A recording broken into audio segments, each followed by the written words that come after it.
न्योम नामे एक नए और ज़ेरे तमीर शहर में शराब खानों और जुआ खानों के क़याम की खबरें क्या कम थी कि अब मिस यूनिवर्स के मुकाबला हुस्न में सऊदी लड़की की शिरकत की हैरान कुन खबर भी आ गई है। मुसलमान और ख़ास तौर पर पाकिस्तानी मुसलमान ये सोच रहे हैं कि हमारे बच्चों और हमारी अगली नस्लों पर सऊदी अरब की मॉडर्नाइजेशन के क्या असरात होंगे। काश ऐसा होता कि मक्का और मदीना के मुबारक शहर इस्लाम के इब्तिदाई अहद में जितने रकबा पर मुहीत थे, उस मुकद्दस रकबा को सऊदी हुकूमत हमेशा ऐन वैसी ही हालत में महफूज रखती। मेरी बातों से आप ये न समझिएगा कि मैं सऊदी अरब की तरक्की के कुछ खिलाफ हूँ। मेरा मसला और सवाल तो सिर्फ वही है कि जब इस्लाम के मरकजी मकाम सऊदी अरब में ही अक्सर इलाकों में गैर इस्लामी माहौल नजर आएगा तो बाकी सारे आलम इस्लाम का हाल फिर क्या होगा।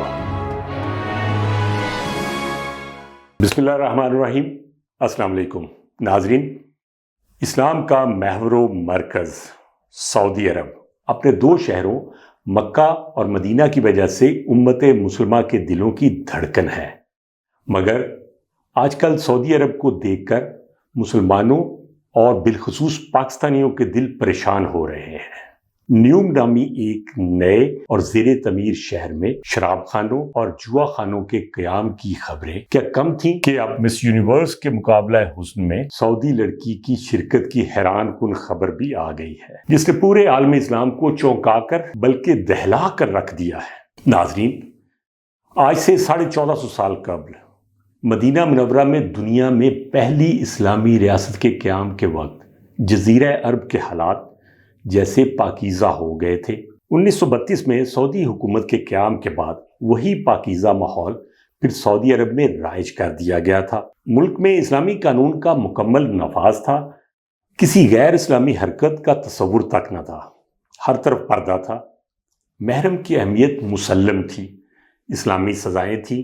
वो सजाएं तो आज भी हैं, मगर औरत का पर्दा कम हो गया है और सऊदी समाज में महरम की अहमियत भी अब पहले जैसी नहीं रही। अब औरत अकेली भी घर से बल्कि मुल्क से बाहर भी जा सकती है और खुद गाड़ी ड्राइव भी कर सकती है। सऊदी नौजवान हैलोवीन जैसे अजीबोगरीब त्योहार मना रहे हैं। रियाज में ऐसे रेस्टोरेंट्स खुल रहे हैं जहाँ मखलूत माहौल में बैठकर मर्दुजन खाना खा सकते हैं और जहाँ तेज मौसीकी बजती रहती है। इस्लाम के महवर मरकज सऊदी अरब के हुकूमत में बॉलीवुड स्टार्स के कॉन्सर्ट्स हो चुके हैं, जहां सऊदी यूथ झूम झूम कर डांस करती नजर आ रही थी। ये सारे मनाजर उम्मत मुसलमान के दिल पर बिजलियां गिरा रहे हैं। मुसलमान और खास तौर पर पाकिस्तानी मुसलमान ये सोच रहे हैं कि हमारे बच्चों और हमारी अगली नस्लों पर सऊदी अरब की मॉडर्नाइजेशन के क्या असरात होंगे। 21वीं सदी के आगाज में जो कुछ न्योम नामी शहर में शुरू होने जा रहा है, सदी के इख्तिताम तक क्या वो पूरे सऊदी अरब में नहीं फैल जाएगा? फिर तो शायद ज़्यादा से ज़्यादा मक्का और मदीना के मुकद्दस तरीन शहरों में इस्लाम अपनी असली हालत में रह जाएगा और फिर शायद सिर्फ खाना काबा और मस्जिद नबवी की हदूद तक ही। ऐसे में उम्मत मुसलमान ये सोचकर ही परेशान हो जाती है कि सऊदी अरब में भी अगर इस्लाम का कल्चर बराए नाम रह गया तो फिर वो हज और उम्रा के दौरान रूहानी लज्जत की जो शिद्दत आज पाते हैं, वो रूहानी कैफियत फिर मुसलमान कैसे महसूस कर पाएंगे जब मुकद्दस मुकाम के बाहर हर तरफ गैर इस्लामी माहौल आम होगा।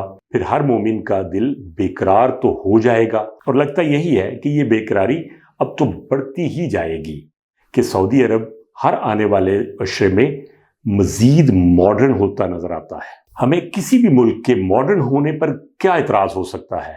हमारा शिकवा तो सिर्फ ये है कि हमारे मजहब की शान और शौकत को मगरबी तहजीब की चकाचौंध में गुम ना किया जाए। पहले ही आलम इस्लाम इस बात पे रंजीदा है कि कुछ साल कबल सऊदी हुकूमत ने मक्का और मदीना में मौजूद मुकद्दस तरीन मकामात को तोसी के नाम पर ख़त्म कर दिया था। ज़रा तसव्वुर कीजिए, पहले जहां हम अपनी आंखों से पाक मट्टी और गारे से बनी हुई वो पुरनूर जगह देख सकते थे कि जहां हमारी मुकद्दस तरीन हस्तियों के मुबारक कदम कभी पड़ते थे और जिनकी चाप हमारी रूहें सुन सकती थीं, अब वो चाप कहीं नहीं, کہ اب وہ قدیم اور مقدس ترین عمارتیں ہی کہیں نظر نہیں آتی؟ کاش ایسا ہوتا کہ مکہ اور مدینہ کے مبارک شہر اسلام کے ابتدائی عہد میں جتنے رقبہ پر محیط تھے، اس مقدس رقبہ کو سعودی حکومت ہمیشہ عین ویسی ہی حالت میں محفوظ رکھتی۔ ناظرین، آپ جانتے ہیں کہ جب اسلام کی ابتدا ہوئی تو مکہ اور مدینہ صرف چند مربع میل پر پھیلے شہر تھے۔ صرف اتنے رقبے کو اگر اسی سادہ اور عظیم حالت میں قائم رکھا جاتا اور دونوں شہروں کا باقی انفراسٹرکچر چاہے الٹرا ماڈرن بھی کر لیا جاتا تو بھی ملک کی مجموعی ترقی پر کیا فرق پڑتا؟ یہ فائدہ ضرور ہو جاتا کہ دنیا بھر سے مسلمان مکہ مدینہ کی جانب اور بھی شدت سے کھنچے چلے آتے اور باقی دنیا بھی ایسے عظیم تاریخی ورثے کو انتہائی قدر کی نگاہ سے دیکھتی۔ لیکن مکہ مدینہ کی قدیم اور حسین صورت کو سنبھالنا تو ایک طرف، مقدس اور حسین ترین مقامات تک ختم کر دیے گئے۔ ناظرین اکرام، میری باتوں سے آپ یہ نہ سمجھیے گا کہ میں سعودی عرب کی ترقی کے کچھ خلاف ہوں، ہرگز نہیں۔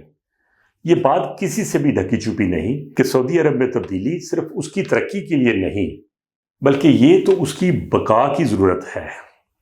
تیل تیزی سے کم ہو رہا ہے، ایسے میں یو اے ای کی طرح اپنے ملک کو بزنس ہب اور ٹورسٹ سپاٹ بنا رکھنا سعودیہ کی ایک اہم ضرورت ہے۔ میرا مسئلہ اور سوال تو صرف وہی ہے کہ جب اسلام کے مرکزی مقام سعودی عرب ہی میں اکثر علاقوں میں غیر اسلامی ماحول نظر آئے گا تو باقی سارے عالم اسلام کا حال پھر کیا ہوگا؟ ہمارے بچے ابھی سے کہنے لگے ہیں کہ چھوڑیں جی، دنیا اب بدل گئی ہے، اور جب پھر سعودی عرب بھی اتنا بدل جائے گا تو پھر مسلم دنیا میں اگلی نسلوں کے پاس تو پورا جواز ہوگا کہ جس ملک میں خود خدا کا گھر ہے وہاں بھی تو میوزیکل کنسرٹس ہوتے ہیں، اور بھی وہ سب کچھ جو ماڈرن دنیا میں ہو رہا ہے وہ سب وہاں بھی تو ہو رہا ہے۔